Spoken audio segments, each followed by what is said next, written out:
Buenos días, hoy vamos a hablar de los potenciales de membrana y potenciales de acción. Los fenómenos eléctricos de la membrana son, como dijimos al inicio, en primer lugar el potencial de membrana. En ese sentido, podemos decir que todas las células del cuerpo humano tienen este potencial de membrana generado por una diferencia de gradiente eléctrico que vamos a ir explicando. Las 100 billones de células del cuerpo humano entonces contienen un potencial eléctrico conocido como el potencial de membrana.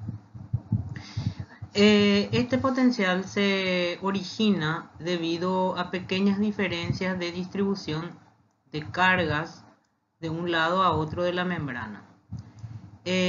Justamente estuvimos viendo en las clases anteriores todos los mecanismos de transporte a través de la membrana y le habíamos clasificado los transportes como transporte pasivo y transporte activo. Ambos tipos de transporte tienen sus influencias en la generación del potencial de membrana. Entonces vamos a ir viendo cómo la actividad de las bombas de iones van a generar esta diferencia de potencial eléctrico y también la difusión pasiva de iones. Podemos decir que en aquellas células las cuales encontramos el potencial de membrana, que son prácticamente todas, podemos volver a clasificarlas en células no excitables y en células excitables. Cuando hablamos del potencial de membrana de las células excitables, el concepto de potencial pasa a ser potencial de reposo por situaciones que luego veremos más adelante. Ahora, las células no excitables son aquellas que mantienen un potencial de membrana fijo o que varía muy poco. Ya hemos dicho que este potencial suele estar alrededor de los menos 60 milivoltios en las clases anteriores. Por el contrario, las células excitables son aquellas que en respuesta a determinadas señales pueden cambiar este potencial y originar justamente un potencial que se llama de acción. Entonces las células excitables se diferencian de las no excitables a que pueden salir de este potencial de membrana o de reposo para generar este potencial de acción, que en la segunda parte de la clase se estará explicando los mecanismos. Por lo tanto, podemos decir que para estas células excitables el potencial de reposo es aquel potencial de membrana en el cual se produce por la diferencia de potencial que existe a través de la membrana de células excitables como el nervio, el músculo, los tejidos con capacidad secretora, que son las glándulas endocrinas y exógenas, y que se generan entre los potenciales de acción. Entonces podemos decir que el potencial de reposo es aquel potencial que se encuentra entre los potenciales de acción, básicamente. Los potenciales eléctricos existen, como ya dijimos, en todas las células. Ahora, dentro de las células excitables podemos volver a clasificarlas en células autoexcitables. Y entre ellas tenemos a las células nerviosas y a las células musculares. Estas células son capaces de transmitir señales. Las células nerviosas transmiten impulsos eléctricos y las células musculares deben generar potenciales eléctricos para producir una función motora que generalmente se conoce como movimiento. Ahora vamos a ver las fases físicas de los potenciales de membrana. En primer lugar, vamos a tomar una membrana celular, evidentemente, que sea solamente permeable al potasio. Y vamos a ver qué ocurre. En primer lugar, sabemos que por gradiente de concentración existe más potasio en el líquido intracelular que en el líquido extracelular. Por lo tanto, la tendencia de difusión por transporte pasivo, que es una difusión simple que ocurre a través de canales proteicos, el potasio va a tener la tendencia de salir del líquido intracelular al líquido extracelular. Por otro lado, eso va a generar una electropositividad justamente en el líquido extracelular, debido a que el potasio es un catión que al salir del interior de la célula va a llevar sus cargas positivas al líquido extracelular. Esto va a volver a generar un segundo tipo de gradiente que es el eléctrico, y la electronegatividad generada en el interior va a hacer que el potasio vuelva del exterior, donde hay mucha electropositividad, al interior. En un milisegundo se crea entonces un gradiente eléctrico capaz de bloquear la difusión neta hacia afuera, aún en contra del gradiente de concentración. ¿Qué significa esta frase, este párrafo? Significa que cuando se genere un potencial eléctrico negativo en el interior, que vamos a ver que se conoce con el nombre potencial de Nernst del potasio, el mismo, a pesar del gradiente de concentración que haya, ese potencial negativo creado va a bloquear la difusión neta de potasio hacia el exterior de la célula. Y a ese potencial se le llama potencial de equilibrio del potasio o potencial de Nernst del potasio.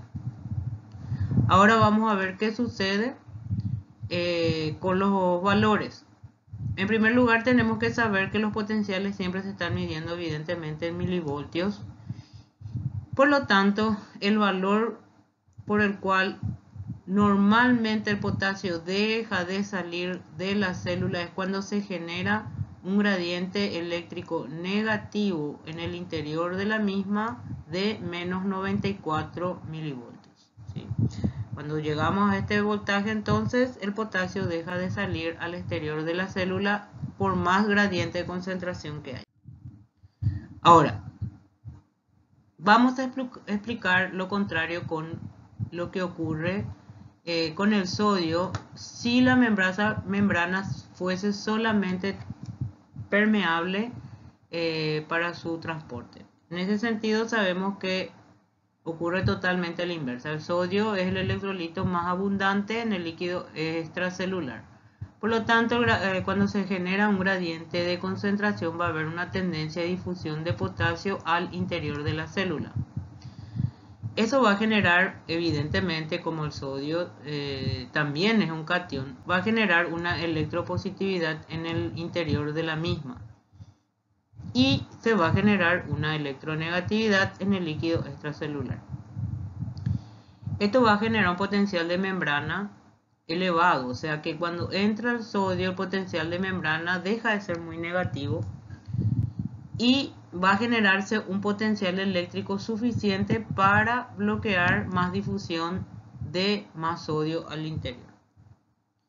En los nervios grandes este potencial es de 61 milivoltios con positividad en el interior. O sea que cuando alcancemos más 61 en el interior de la célula, que es solamente permeable al sodio, entonces se va a generar el bloqueo de la difusión de más sodio al interior de la célula, y a eso se le conoce con el nombre de potencial de equilibrio o potencial de Nernst del sodio. Resumiendo lo que estuvimos diciendo con este gráfico, podemos ver que cuando el potasio sale del interior de la célula, al exterior de la célula, se va a generar una electropositividad externa y electronegatividad interna. Eso va a repeler al potasio al interior de vuelta, hasta que se genere este potencial conocido como potencial de Nernst. ¿Está bien? Menos 94 milivoltios. Ahí va a dejar de estar saliendo más potasio fuera de la célula, cuando consigamos este potencial de equilibrio. Siempre hablando de que esta membrana celular solamente sea permeable al potasio.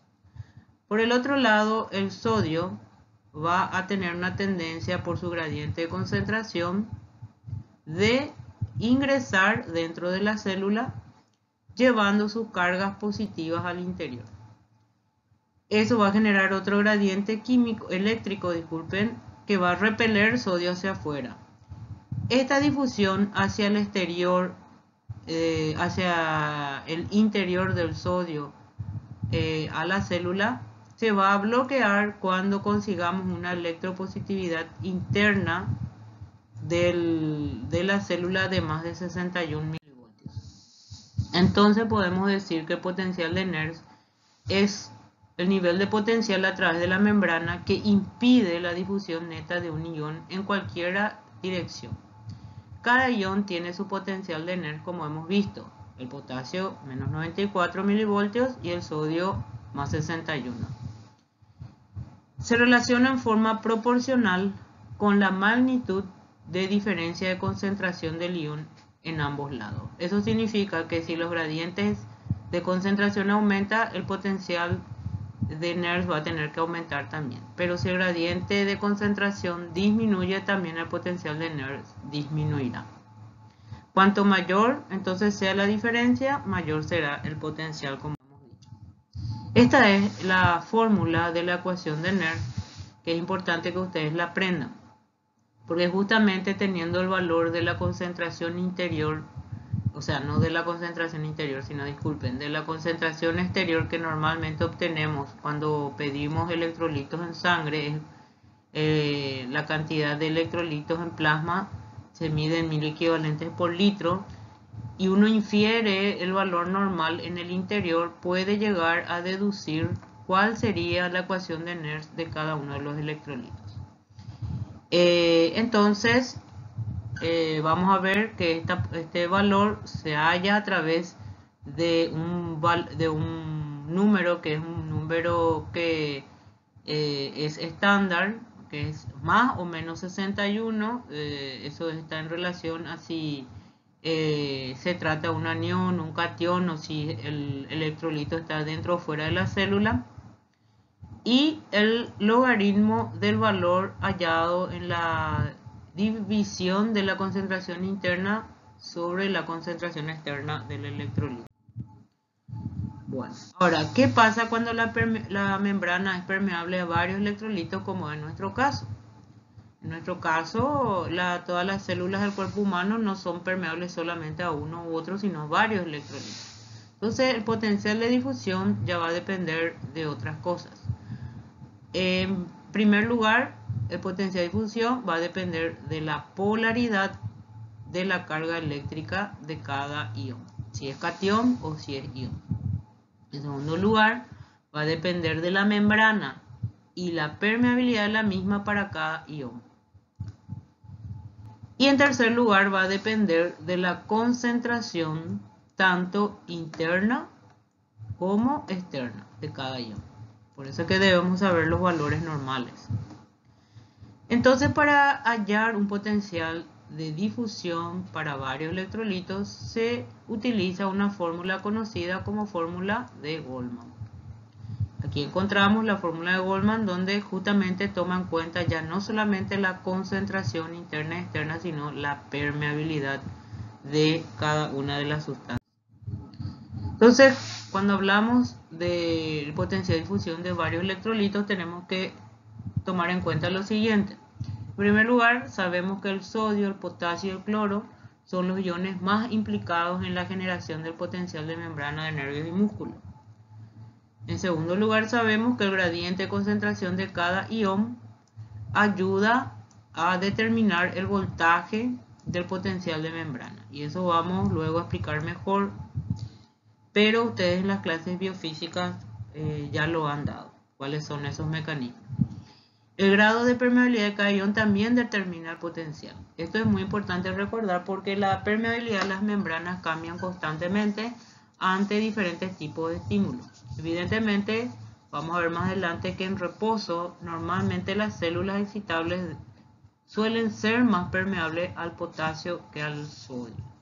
Y cuando hay un estímulo sobre las membranas celulares, cualquiera sea el tipo de estímulo, entonces la permeabilidad de la membrana cambia rápidamente, volviéndose mucho más permeable al movimiento de sodio que al de potasio. Eso vamos a ir viendo mejor más adelante.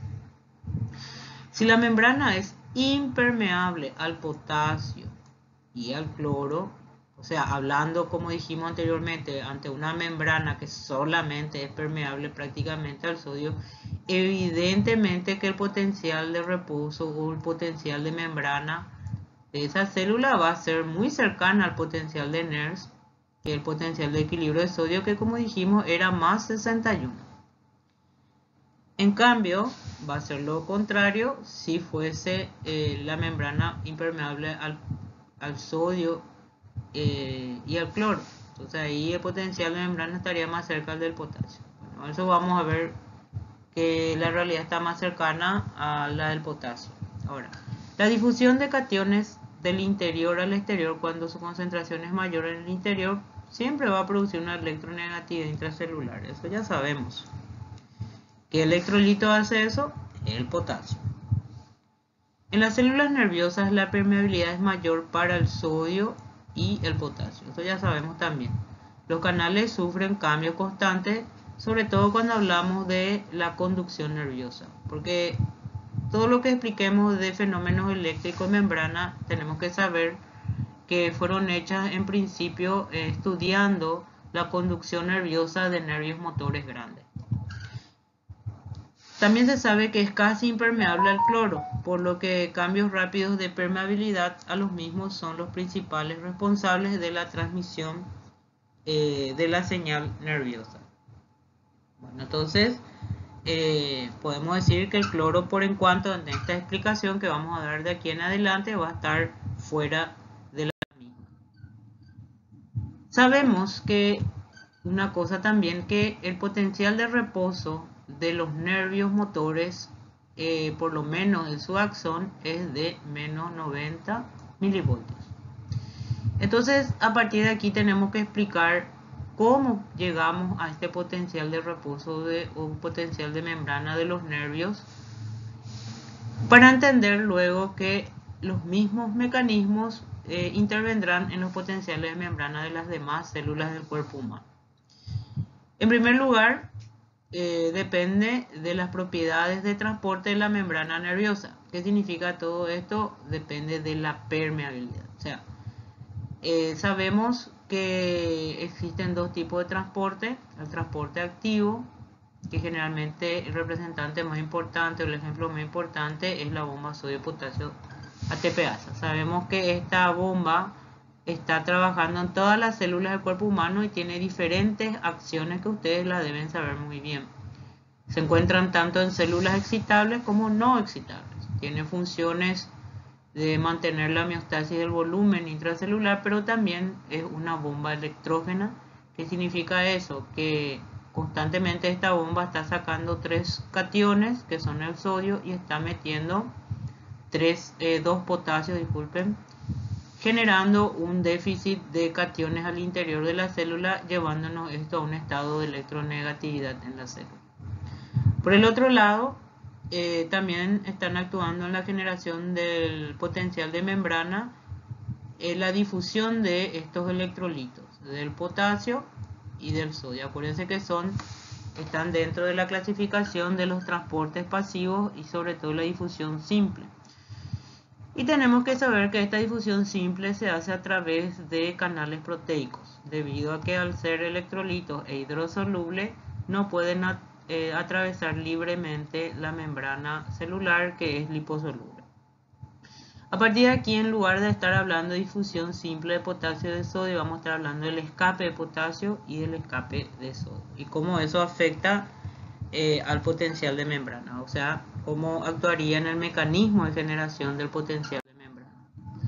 Bueno, comenzamos hablando de la bomba sodio-potasio ATPasa. Aquí la vemos con sus 2 porciones alfa y sus 2 porciones beta, donde podemos observar la salida de 3 sodio y la entrada de 2 potasio. Para poder generar este intercambio electrolítico tenemos que estar gastando energía. O sea que tenemos que esta bomba sí o sí debe tener esta enzima, que es la ATPasa, que va a generar la degradación del ATP en ADP y fosfato. ¿Cómo se genera energía aquí? Simplemente cuando el ATP, que está unida a 3 radicales fosfato, de ahí se llama adenosin trifosfato, o sea, una adenosina unida con 3 radicales fosfato unidos por doble enlace. Cuando la ATPasa rompe los enlaces de los radicales fosfato de la adenosina, libera energía en forma de calorías. Se calcula que puede ir de 7.000 a 12.000 calorías por dobles enlaces que se rompen.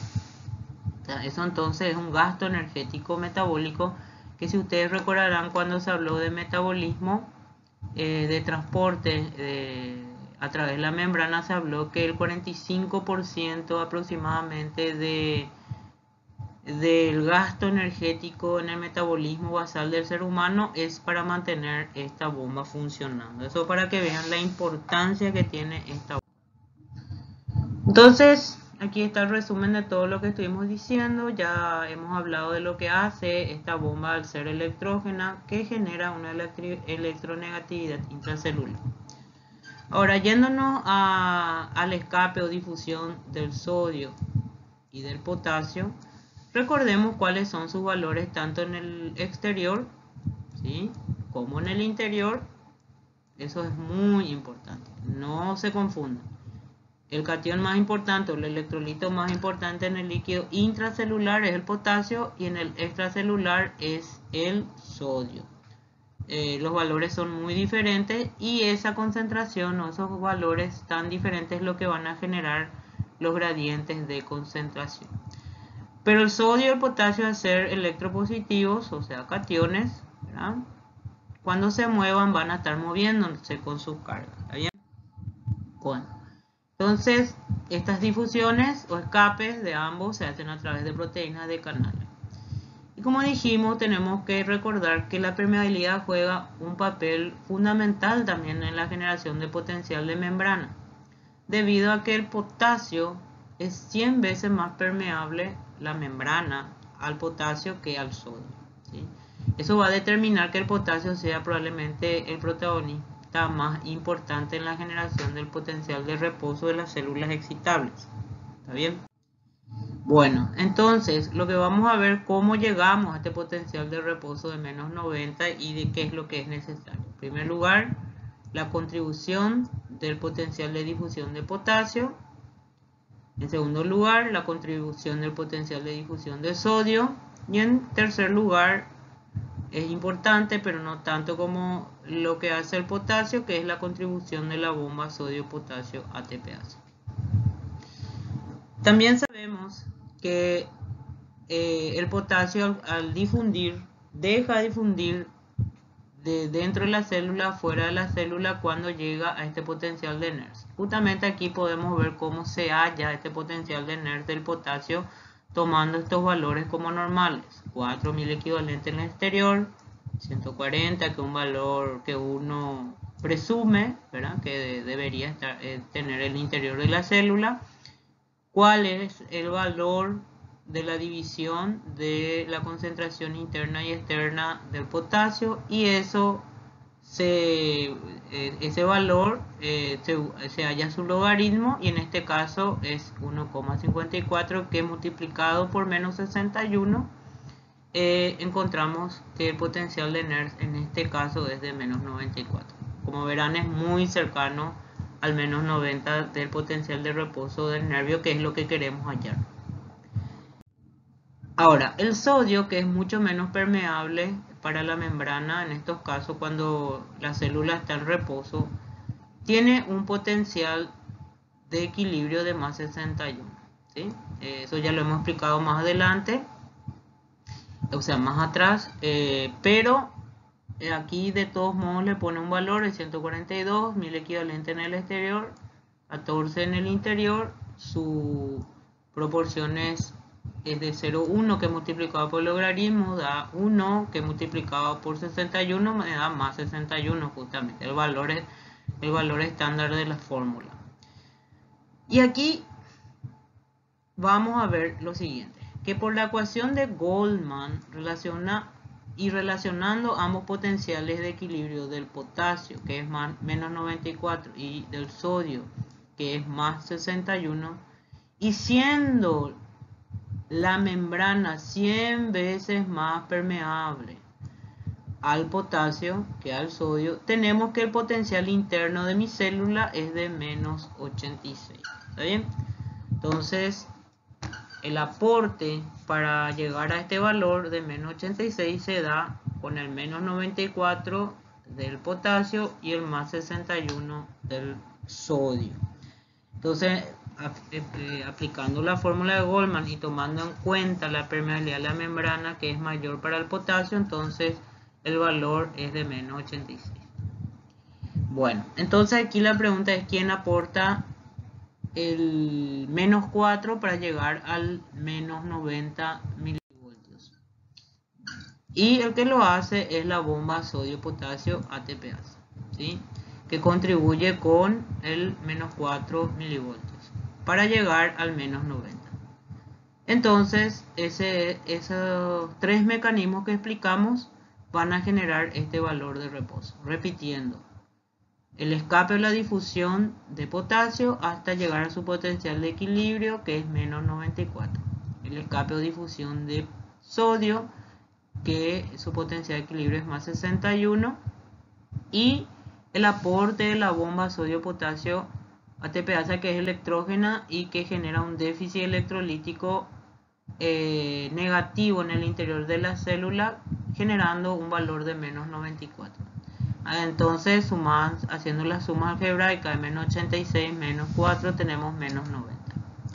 Eso es en el nervio, específicamente en el axón.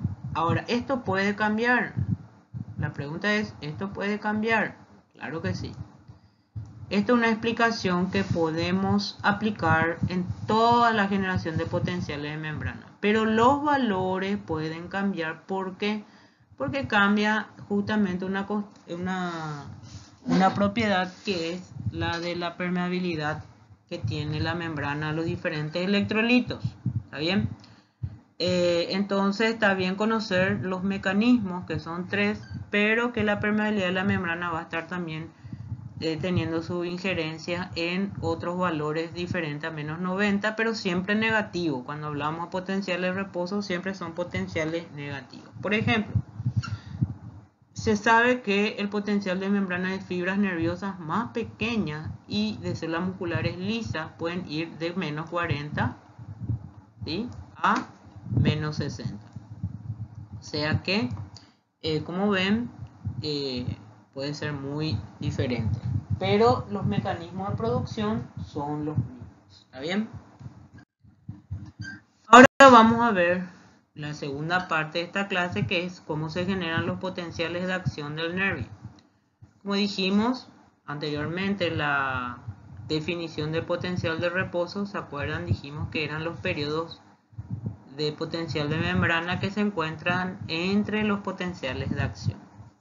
Entonces, estos potenciales de acción son importantes que se generen para que se puedan producir señales eléctricas. ¿Por qué yo quiero producir señales eléctricas? Pues porque cuando hablamos del nervio estamos hablando de transmisión de impulsos eléctricos. Todo lo que hace el sistema nervioso, tanto central como periférico, tiene que ser a través de generación de potenciales eléctricos, que pueden ser entre ellos la generación de potenciales de acción. Vamos a ver cuando lleguemos al módulo del sistema nervioso, que es el último, prácticamente el último módulo del curso, que existen otros fenómenos eléctricos importantes en el sistema nervioso, que son los potenciales negativos, pero cuando lleguemos a ese módulo lo explicaremos mejor. Ahora vamos a explicar cómo se generan los potenciales de acción específicamente del nervio. Los potenciales de acción son cambios rápidos del potencial de membrana. Como vemos, generalmente el potencial de membrana tiene un potencial negativo en el interior, que como dijimos es menos 90. Pero algo puede afectar bruscamente la permeabilidad de la membrana. ¿Qué puede afectar la permeabilidad de la membrana? Pues estímulos. Estímulos que pueden ser mecánicos, eléctricos o químicos. Y eso va a determinar un cambio drástico de la permeabilidad de la misma. Entonces, rápidamente de un potencial negativo de menos 90, podemos ir, como vemos acá, a un potencial positivo. ¿Cómo se genera este potencial positivo? Por algo que se llama apertura de canales de difusión de sodio, que son, vamos a decir, por difusión rápida de sodio del exterior al interior, que generalmente ocurre porque aumenta ante este cambio brusco de permeabilidad por el estímulo, aumenta muchísimo la permeabilidad a la entrada de sodio y disminuye la del potasio. Se calcula que aumenta la permeabilidad a la entrada de sodio en ese momento del estímulo de la membrana unas 5000 veces. Eso nos da la pauta de la rapidez con que puede cambiar entonces los valores, los potenciales que de un estado negativo pueden pasar rápidamente a un estado positivo. Y eso es generación de potencial de acción. Aquí justamente tenemos un potencial de acción y lo primero que quiero llamar la atención es que estamos trabajando en este gráfico con un valor diferente de menos 90. Pero para el efecto es lo mismo. O sea, todo lo que vamos a explicar aquí va para cualquiera de los potenciales negativos como dijimos anteriormente. Habíamos dicho que el potencial del nervio motor es menos 90, específicamente su axón. Pero hay otras células que tienen diferentes tipos de potenciales de membrana, inclusive la de otros nervios, ¿sí? Y bueno, entonces la explicación de por qué algunas células excitables tienen potenciales de membrana más negativos que otras, podemos decir que es porque al ser más negativo un potencial de membrana, va a ser más difícil de que se estimulen. O sea que necesitamos estímulos muy importantes para generar señales. Y eso es un factor de protección. Ahora hay otras células que vamos a ver que necesitan unos potenciales eléctricos de reposo menos negativos. Justamente porque necesita generar más rápidamente señales. Por ejemplo, el nódulo sinusal del corazón, que es un músculo especializado, pero que su potencial eléctrico de reposo es menos 55, menos 60 milivoltios, y eso le da la cualidad de ser un grupo de células que automáticamente autogeneran su propio potencial de acción. Y vamos a explicar después por qué eso ocurre. Bueno, entonces volviendo a nuestra fase de potencial de acción, vemos que en este caso es menos 70. Y también vemos que cuando se inicia un estímulo en la célula, rápidamente este potencial eléctrico se vuelve menos negativo, llegando a un potencial que nosotros le conocemos con el nombre de potencial umbral. Este potencial umbral es una electropositividad de menos 70 a menos 55, menos 60, menos 50, etc. Eso se genera gracias a que la membrana se vuelve más permeable a la entrada de sodio, como dijimos anteriormente, 5000 veces más. Y esa entrada primaria de sodio en este punto generalmente ocurre por las aperturas de canales proteicos, sea por difusión simple. ¿Está bien? Sí o sí debemos llegar a este potencial umbral para pasar a la primera fase del potencial de acción. Y esa primera fase del potencial de acción se conoce como despolarización rápida, que es la fase 1, ¿sí? En este caso, esta fase se produce porque cuando yo llego al potencial umbral, llego a un valor de voltaje que habilita la apertura de canales dependientes de voltaje de sodio. ¿Está bien? Entonces, si yo no llegase a este potencial umbral, yo no voy a poder abrir los canales voltaje dependiente de sodio. ¿Está bien? Y no se va a generar, por lo tanto, en la fase de despolarización, y por lo tanto se va a abortar el potencial de acción. Van a ser valores subumbrales, como se diría.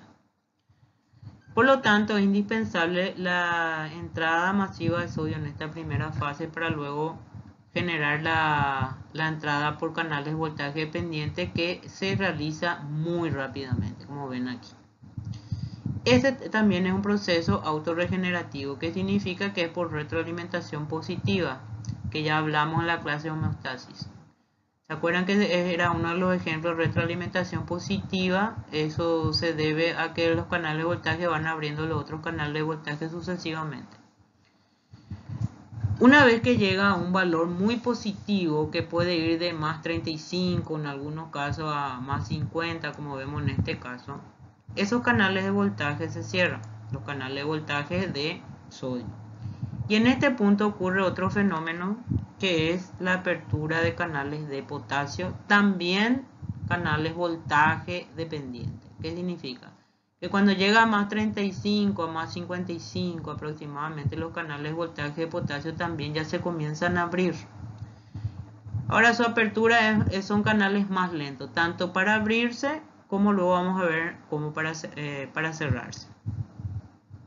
Entonces, volviendo a la despolarización, esta termina exactamente cuando se cierran los canales de voltaje de sodio y se abren los canales de voltaje de potasio. Esta apertura de canal de potasio ahora permite evidentemente la salida de ¿quién? La salida de potasio, ¿sí? El potasio comienza a salir lentamente, generando esta fase que se conoce como fase de repolarización, que es la fase 2 que vemos aquí. Esta fase de repolarización, cuando llega al potencial de membrana, nos encontramos ante la situación de que estos canales, como se cierran muy lentamente, sigue saliendo un poco de potasio, generando un estado más negativo que el propio potencial de membrana, como ven aquí en la fase 3. Y esa fase 3 se conoce con el nombre de hiperpolarización, que como dice es por una apertura residual de canales de potasio. Bueno, llegado a este punto, podemos decir entonces que la hiperpolarización es un estado negativo más que el del potencial de membrana. Ahora, tenemos la singularidad de que mucho potasio está en el líquido extracelular y mucho sodio está en el líquido intracelular. Entonces aquí, ¿quién se va a activar en esta fase de hiperpolarización? La que se va a activar en la fase de hiperpolarización y va a poner todo en su lugar de vuelta, evidentemente es la bomba sodio-potasio ATPasa, ¿sí? Entonces en ese punto, la bomba sodio-potasio ATPasa, sabemos que va a sacar 3 sodios y va a meter 2 potasios. Y eso va a generar la vuelta del potencial de membrana del estado de hiperpolarización al valor original, haciendo que de vuelta nuestra célula esté preparada para la siguiente generación de potencial de acción si los estímulos persisten. Acá en este dibujo podemos observar la conductancia de los electrolitos. ¿Qué es la conductancia? Es la capacidad de los electrolitos de pasar por la membrana celular. Depende de la permeabilidad, por lo tanto, de la membrana.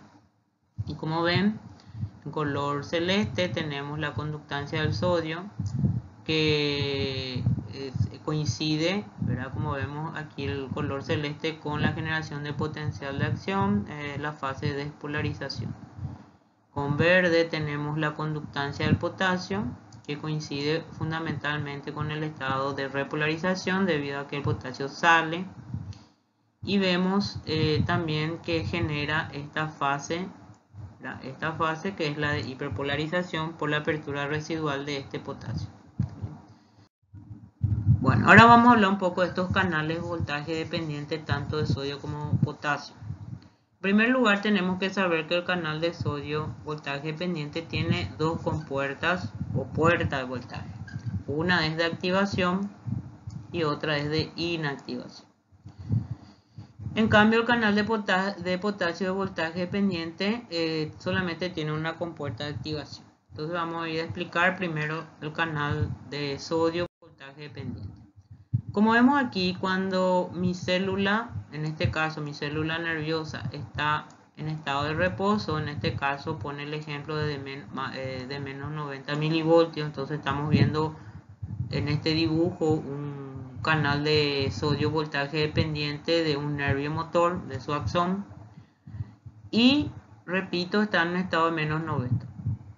Como dijimos, este canal tiene dos compuertas, una activación y otra inactivación. ¿Y cómo se encuentran ambas? La compuerta de activación en estado de reposo de mi célula nerviosa, de mi axón, está cerrada. Y la compuerta de inactivación está abierta.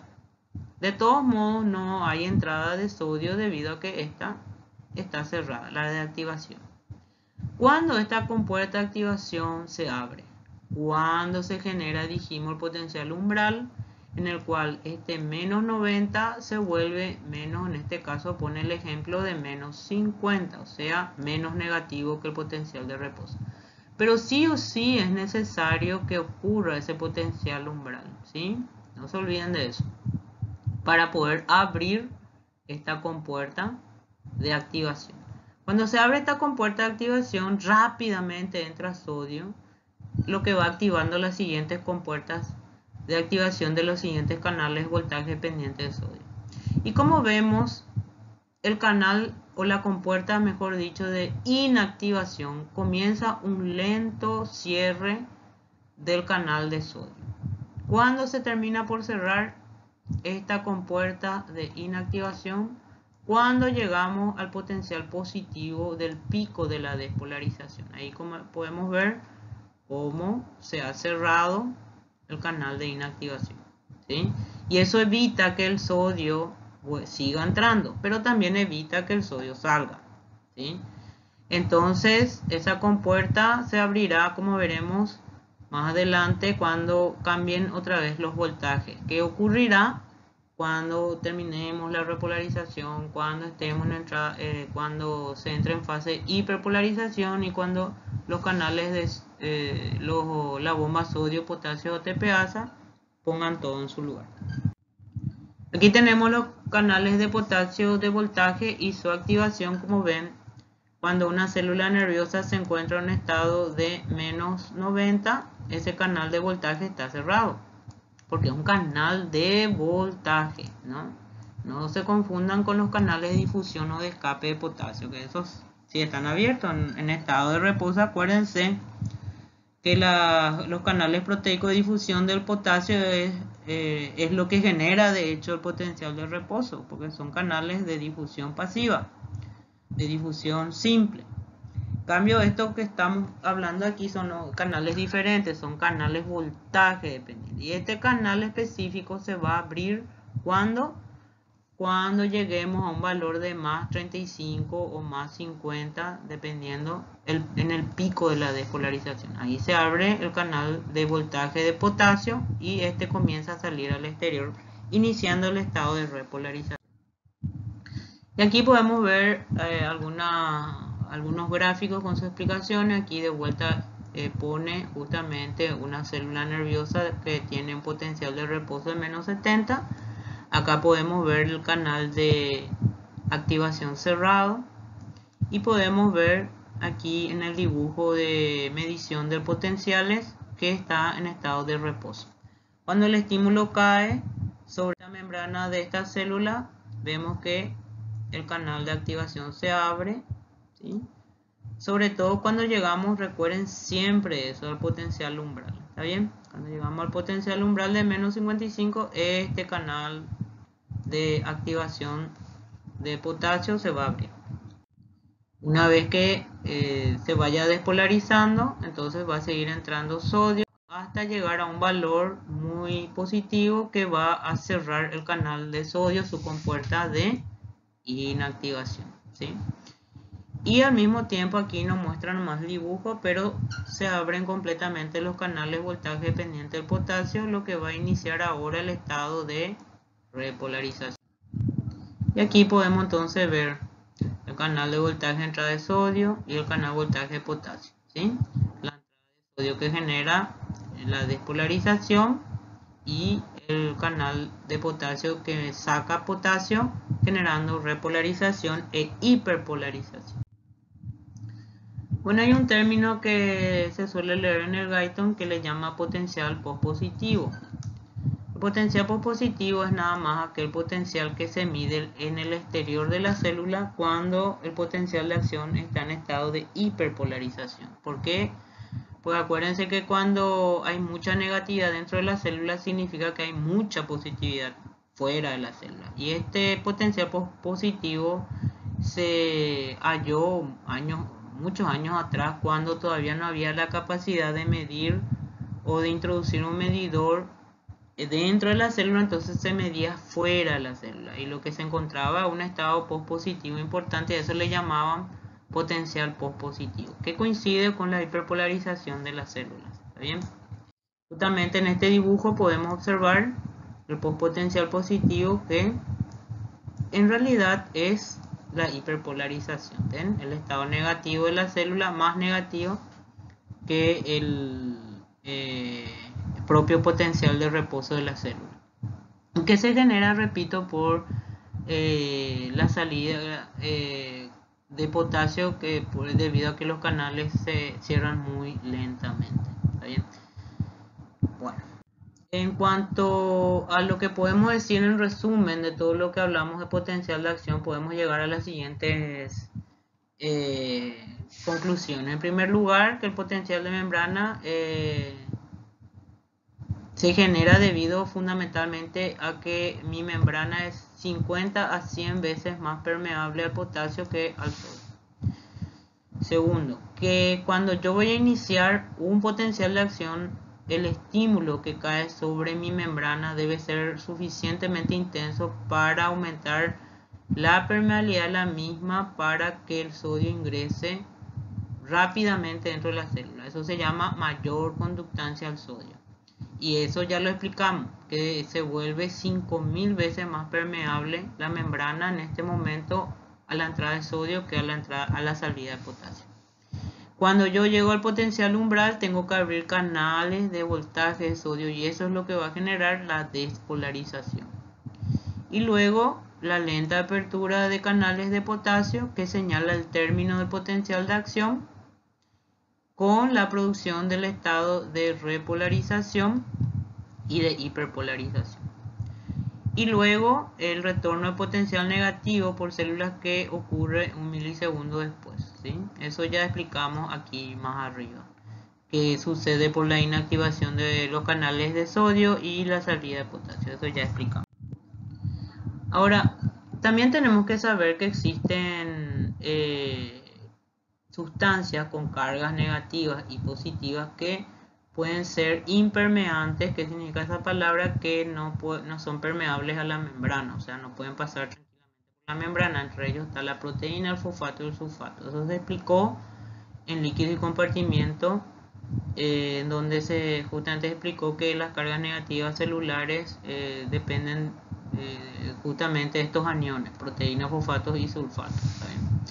Y que se encuentra en mayor cantidad que en el líquido extracelular. Y el calcio, sin embargo, es un electrolito que no debe de estar en concentraciones elevadas dentro de la célula, porque eso puede generar situaciones indeseables dentro de la célula. Existen situaciones específicas en las cuales tenemos que aumentar el calcio en el interior de la célula, y eso lo vamos a explicar cuando lleguemos a circulatorio, cuando lleguemos a cardíaco, que en ciertos momentos sí es importante aumentar el calcio citoplasmático para que la célula pueda hacer sus funciones. Pero normalmente se trata de mantener valores bajos de calcio en el interior de la célula, a pesar de que normalmente ya en el líquido intracelular, como vemos aquí abajo, aquí abajo en el interior de la célula, ya tenemos 10 a la menos 7 molar, ¿sí? Y que en el exterior, que hay mucho más, está la 10 a la menos 3 molar. De todos modos, para mantener este valor de 10 a la menos 3, necesariamente es importante la participación de bombas de calcio, que son similares a la de sodio, potasio, ATPase, o sea, dependiente. Es un transportador activo primario que usa ATP para estar sacando calcio donde hay menos, ¿sí? Como vemos aquí, a donde hay más. Y también tenemos canales proteicos de transporte secundario de tipo contratransporte, que es el del sodio y el del calcio, que todos sabemos que al ser los dos cationes, uno entra y el otro sale. Entonces eso también va a mantener la concentración de calcio más baja dentro de la célula. Entonces recuerden, es importante mantener un valor bajo de calcio en el interior, de menos 3. Cuando queremos que una célula aumente para generar una función específica, menos 7. En el interior el valor es de 10 a la menos 7. Entonces, para mantener este valor de 10 a la menos 7 es importante que actúen estas dos bombas, tanto la bomba de transporte activo primario como la de secundaria, volviendo a la explicación. Y este valor del menos 7 solamente puede ascender a 10 a la menos 5 en el caso de ser necesario para que una célula excitable pueda hacer sus funciones. ¿Está bien? Pero eso es por un rato. Rápidamente ese valor citoplasmático debe bajar de vuelta. Bueno, la iniciación del potencial de acción, que es otro tema que se explica en el Guyton, se refiere a un círculo vicioso de aperturas de canales de sodio que ya explicamos en varias oportunidades, que se considera como de autorregeneración o de retroalimentación positiva. Es uno de los ejemplos clásicos de retroalimentación positiva que no produce enfermedad. Es importante llegar al umbral, ya lo explicamos, ¿sí? Para iniciar el potencial de acción. Situación favorable para iniciar el ciclo vicioso, entonces debe entrar más sodio y salir menos potasio. La elevación brusca del menos 70 en este caso, o de menos 90, como explicamos anteriormente, de un valor negativo a un valor menos negativo, que es el potencial umbral, es lo que va a iniciar el potencial de acción. Y vemos qué ocurre cuando no llega al valor necesario. En el primer dibujo, aquí sí ha llegado al valor umbral, ¿sí? Entonces se genera el potencial de acción. Pero en el segundo dibujo vemos que no se llega al potencial umbral. ¿Y qué es lo que falta entonces? Nuestro potencial de acción. Solamente se quedó ahí. Esto le llamamos potencial subumbral. Entonces repetimos con este gráfico la importancia de que se llegue al valor umbral. La pregunta es ¿por qué se puede producir un potencial subumbral? Pues pueden ser por varios motivos. Primero, tal vez que el estímulo no sea suficientemente fuerte o la entrada de sodio no sea lo suficiente. Y eso puede generarse porque, por diferentes tipos de patologías que se verán más adelante o en materias como fisiopatología.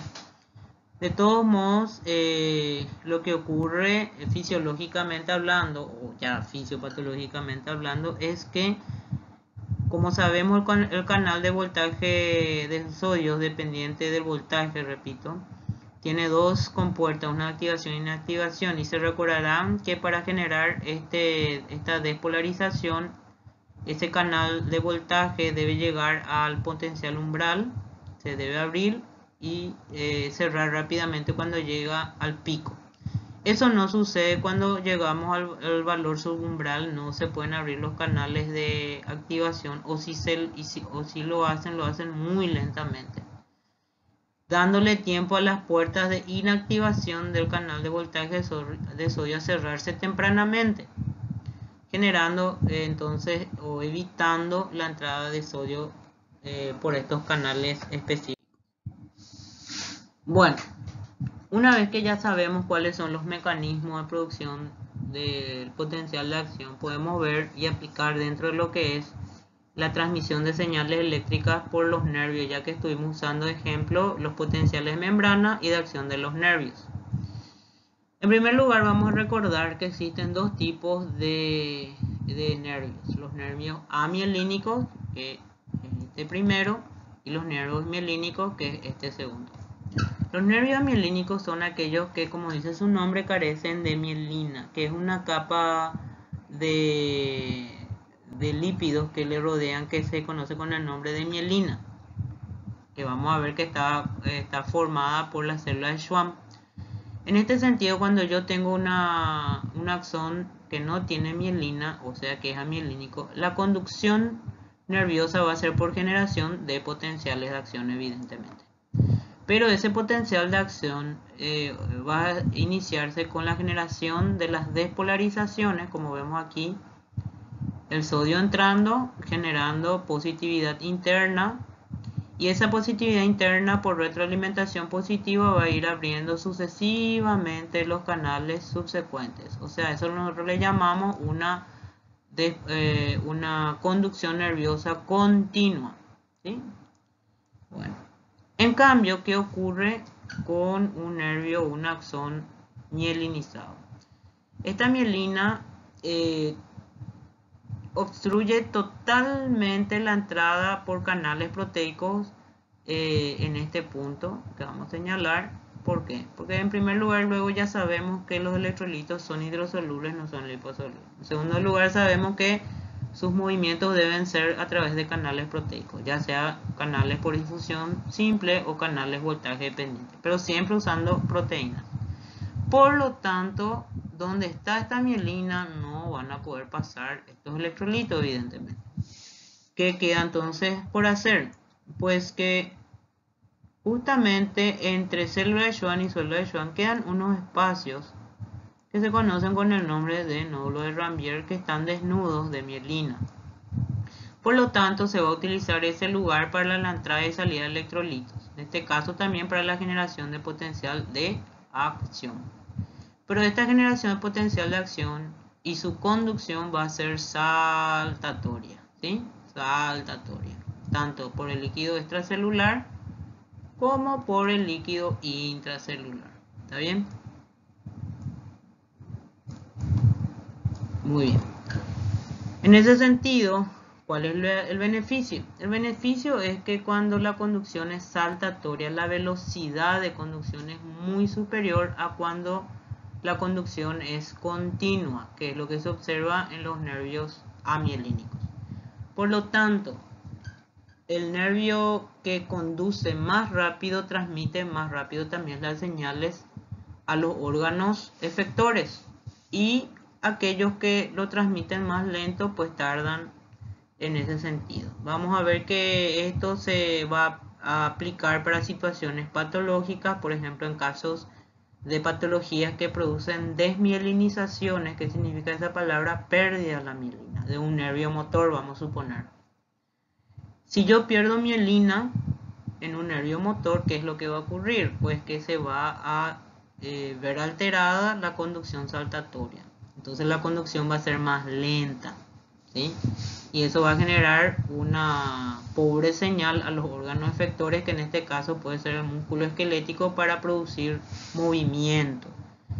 ¿Y qué es lo que ocurre como efecto final? Que el músculo o el movimiento en este caso va a ser mucho más lento, o puede ser falta total de movimiento, o sea, una parálisis. Cuando es falta total de movimiento se habla de parálisis, y cuando hay una disminución de la intensidad o de la velocidad del movimiento hablamos de paresia. ¿Está bien? Y por el otro lado, la conducción continua que sucede en los nervios amielínicos generalmente se ven en nervios que conducen algunas señales sensitivas, por ejemplo el dolor, la temperatura, etc. La velocidad con que conduce la transmisión de señales por un nervio amielínico generalmente va de 0,5 a 2,5 metros por segundo. Y para que vean la diferencia, en un nervio motor o en un nervio mielínico que puede ser sensitivo también, evidentemente la velocidad máxima puede ser hasta 120 metros por segundo. Y puede andar entre los 40, 50, 70, como vamos a ir viendo en el módulo nervioso, dependiendo de dos cosas: del calibre del axón y del grosor de la mielina. Aquí justamente vemos la célula de Schwann y cómo le rodea a nuestro axón, totalmente dejando justamente desnudos los extremos. Esos extremos se conocen como estos lugares desnudos que quedan en los extremos de la envoltura, se llaman nódulos de Rambier. Y aquí podemos ver en forma dinámica la transmisión de señales desde el cuerpo neuronal a través del axón hacia la periferia. Y en este gráfico de arriba sí podemos ver cómo es la conducción, la entrada de sodio por sus compuertas aquí, generando el potencial de acción, ¿sí? Y cómo esto va a ir a saltar hacia adelante. En este caso siempre el potencial de acción tiene que tener una dirección única. Y aquí vemos, ya esto se ve en el encéfalo. Esto es un oligodendrocito, donde a diferencia de la célula de Schwann, que rodea axones periféricos, Aquí está este oligodendrocito con sus prolongaciones citoplasmáticas es capaz de envolver con mielina a varios axones a la vez, ¿sí? Como vemos aquí, ¿sí? Estas son sus prolongaciones axónicas del oligodendrocito. Y acá vemos un gráfico ya para ir entrando en el módulo de músculo y cómo este se va a contraer, de cómo trabaja en lo que se conoce con el nombre de unidades motoras. Las unidades motoras, como dice la leyenda, está formada por una neurona motora que, como sabemos, está en el asta anterior de la médula y el axón que sale a inervar a través de varias terminaciones nerviosas a cada fibra muscular. Entonces, como dice aquí, la unidad motora está formada por una neurona motora y por las fibras musculares a las que inerva. Eso es una unidad motora, ¿sí? Estas unidades motoras se diferencian de lo que es placa motora, ¿sí? Vamos a poner en otro color, placa motora. Eso significa que la placa motora nada más es una terminación nerviosa en comunicación con una fibra muscular esquelética. Acá podemos ver, solo para ver que vean otro fenómeno que es si de derecha a izquierda, como el potencial de acción de este nervio amielínico viaja, como dije recién, de derecha a izquierda. Y a medida que va de derecha a izquierda, que va ocurriendo, pues la electronegatividad que ocurre en el interior de la célula que acompaña es la repolarización. ¿Ven? Va generándose electropositividad donde está el potencial de acción, pero atrás vemos que ya está en estado de repolarización nuestra célula por salida de potasio, ¿sí? Y eso es importante para entender luego otro fenómeno que vamos a ver hacia los últimos slides. Aquí nada más les mostramos la explicación que ya dimos en cuanto a la importancia de la bomba sodio-potasio ATPasa para poder poner en su lugar al sodio, sacándolo del interior de la célula, y al potasio volviéndolo a meter. Y sabemos que necesitamos energía para esta situación. También es importante recalcar que los potenciales de acción pueden ser diferentes al del nervio. Por ejemplo, el músculo cardíaco tiene una fase más que se conoce con el nombre de meseta, ¿verdad? Generalmente ocurre por apertura de canales lentos de calcio, ¿sí? Que va a generar un retraso de la repolarización, aunque los canales de potasio se abrieran. Aquí podemos ver la gráfica en donde vemos que cuando llega al pico de la despolarización, aquí está entre más 40 y más 60, se inicia la repolarización aquí, pero rápidamente la misma es interrumpida por esta fase que es la meseta, que ya dijimos que es porque en ese punto se abren los canales lentos de calcio, interrumpiendo, vamos a decir, la caída del potencial positivo hacia el negativo, ¿sí? Una vez que el calcio deja entrar, el potasio cumple su cometido y genera la repolarización. Eso se explicará mejor cuando hablemos de músculo cardíaco. También otro de los... voy a aplicar el slide anterior que hablaba de que algunas células son autoexcitables. Eso yo de hecho ya expliqué más atrás. Expliqué que hay células que necesitan tener potenciales de reposo menos negativos de lo que estuvimos mostrando, al menos 70, al menos 90. Y dimos como ejemplo el nódulo sinusal, que para generar una autodespolarización sin necesitar estímulos externos como los demás, necesita tener un potencial de menos 55, menos 60 milivoltios. ¿Cómo conseguimos ese potencial de reposo? A que la membrana, inclusive en ese potencial de reposo, es más permeable al sodio que lo normal, ¿sí? Entonces eso va a dar una propiedad de salir rápidamente del reposo a estos tipos de células y generar potenciales de acción de forma rítmica. Y a eso le llamamos ritmicidad. También existen algunas células del músculo liso que tienen esta propiedad. Volviendo a este slide, también aquí están los estímulos que provocan el inicio del potencial de acción o que le excitan a la membrana de las células excitables y que ya explicamos cuáles son. Las alteraciones mecánicas, las químicas y las eléctricas. Y el periodo refractario, que es muy importante recordar, creo que ustedes ya dieron esto en biofísica, pero es importante recordar que el periodo refractario puede dividirse en un periodo refractario absoluto, ¿sí? Un periodo refractario absoluto y un periodo refractario relativo. ¿Qué significa periodo refractario? En general, el periodo refractario, cuando hablamos de potencial, es un periodo en el cual una célula que está en estado de potencial de acción no puede volver a ser estimulada o excitada para generar otro potencial de acción. Y ahí la dividimos en absoluto y en relativo, ¿sí? ¿Cuándo es absoluto? ¿Qué significa absoluto? Es que por más importante que sea el estímulo, no va a poder generar un nuevo potencial de acción, pues es cuando está en estado de despolarización y cuando está en estado de repolarización en sus 2/3 iniciales, ¿sí? Como vemos aquí. Entonces es el periodo refractario absoluto. Ahora, el relativo es cuando la célula ya está llegando cerca de su potencial de reposo, ¿sí?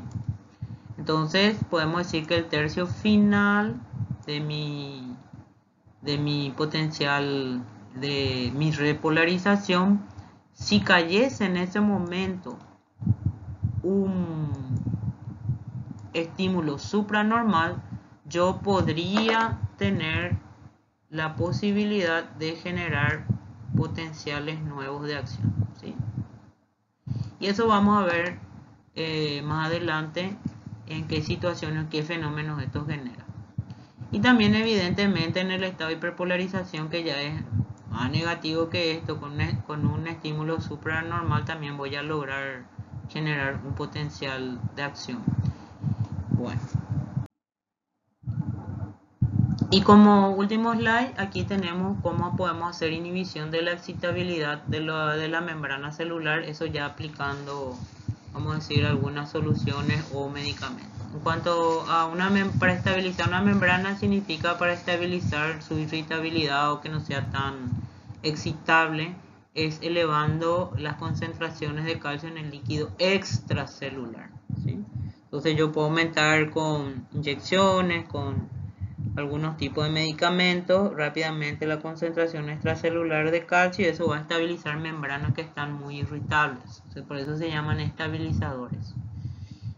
Y el segundo caso, los anestésicos locales actúan inhibiendo totalmente la excitabilidad al tener la capacidad de bloquear o dificultar la apertura de canales de sodio. Entonces, si yo bloqueo o dificulto la apertura de canales de sodio, no se va a poder luego realizar la iniciación de ningún potencial de acción. Y esto es muy importante para que se pueda entender de que si yo uso un anestésico, en este caso local, por ejemplo, para hacer una sutura, una pequeña sutura, entonces yo estoy evitando que haya transmisión de señales dolorosas, por ejemplo. Y también están los anestésicos generales, que generalmente son gases, que penetran, los gases anestésicos son muy liposolubles, penetran la membrana lipídica de las neuronas y las inhiben totalmente. Entonces la persona entra en un coma farmacológico, como decimos, para poder hacer cirugías, y eso se consigue gracias al bloqueo, como dice aquí, de la apertura de canales de sodio. Bueno, entonces con este último slide les dejo y espero que puedan realizar sus tareas. Voy a estar enviándoles con los delegados para que puedan desarrollar la actividad práctica, que en este caso van a ser individuales. Que pasen buen día. Hasta luego.